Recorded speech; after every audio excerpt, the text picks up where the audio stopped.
এই তরকারিটা খেতে যে এতটা মজা, যদি কেউ একবার না খান তাহলে কিন্তু বুঝতে পারবেন না। আমার মতো আমিও কিন্তু বুঝতে পারিনি যে এই তরকারিটা খেতে এতটা মজা। তো আসসালামু আলাইকুম, বিথি রান্নাবাড়িতে আপনাদের সবাইকে স্বাগতম। চলে আসলাম আবারও নতুন একটা রেসিপি নিয়ে।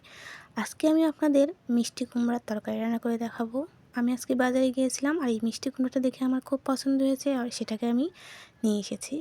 তো এটাকে আমি আজকে সুন্দর করে রান্না করব। একদম কচি মিষ্টি কুমড়া, এটাকে ভালো করে ধুয়ে পরিষ্কার করে নিয়েছি। এখন আমি কেটে নেব। তো আমি কেটে নিয়েছি মিষ্টি কুমড়াটাকে। এখন আমি এটাকে কেটে আবারও ধুয়ে নিয়েছি। আমি আমার নিজস্ব শেপ অনুযায়ী কেটে নিয়েছি। আপনারা আপনাদের চয়েস অনুযায়ী কেটে নিতে পারেন মিষ্টি কুমড়াটাকে। তো কাঁচা মিষ্টি কুমড়া দিয়ে এই তরকারিটা রান্না করলে খেতে বেশ ভালো লাগে। তো এখন আমি রান্না করার জন্য চলে যাচ্ছি। আর আমি চুলায় একটা কড়াই দিয়ে দিয়েছি। কড়াই দিয়ে আমি তাতে কিছুটা সর্ষের তেল দিয়ে দিয়েছি। আমি কিন্তু এই রান্নাটা সর্ষের তেল দিয়েই করব। তো আপনারা ইচ্ছে করলে সাদা তেল দিয়েও রান্নাটা করতে পারেন। তেলটা গরম হয়ে আসলে এর মধ্যে আমি একটা পেঁয়াজ কুচি দিয়ে দিয়েছি।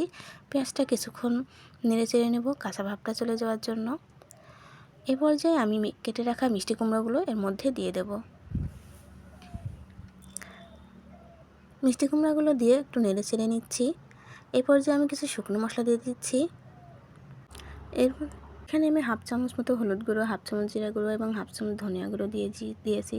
তো এগুলোকে দিয়ে একটু নেড়ে চেড়ে নিচ্ছি। এ পর্যায়ে আমি পেঁয়াজ পেস্ট 2 চামচ, রসুন পেস্ট 1 চামচ দিয়ে দিয়েছি। এটাকে আমি একটু নেড়ে চেড়ে কষিয়ে নিচ্ছি। এ পর্যায়ে আমি একটু লবণ অ্যাড করে দিচ্ছি। যেহেতু আমি এর আগে লবণ দিইনি, লবণটা আপনারা স্বাদ অনুযায়ী দিতে পারেন। লবণটা দিয়ে আর একটু নেড়ে চেড়ে নিচ্ছি। আর এই তরকারিটা আমি কাঁচামরিচ দিয়ে রান্না করব, তাই এখানে আমি 3 চামচ মতো কাঁচামরিচ পেস্ট দিয়ে দিয়েছি। কাঁচামরিচ পেস্ট দিয়েও আমি একটু ভালো করে নেড়ে চেড়ে কষিয়ে নেব।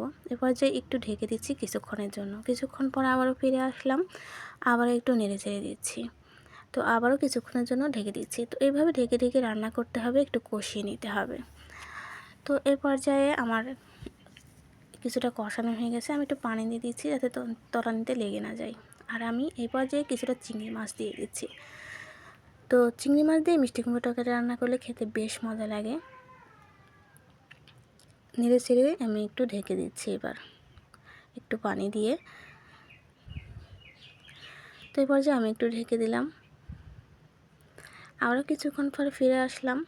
তো আমার কষানোটা হয়ে গেছে। এখন আমি ঝোলের পানি দিয়ে দিচ্ছি। ঝোলের পানিটা আপনারা যার যার চয়েস অনুযায়ী দিতে পারেন। যে যতটুকু ঝোল খেতে পছন্দ করেন ঠিক সেই অনুযায়ী পানিটা দিয়ে দিবেন। বেশ তরকারিটা একটু ফুটে উঠলে, ঝোলটা কমে আসলে নামিয়ে নিতে হবে। এই পর্যায়ে আমি চুলাটা বন্ধ করে দিয়েছি আর আমি এবার নামিয়ে নিচ্ছি।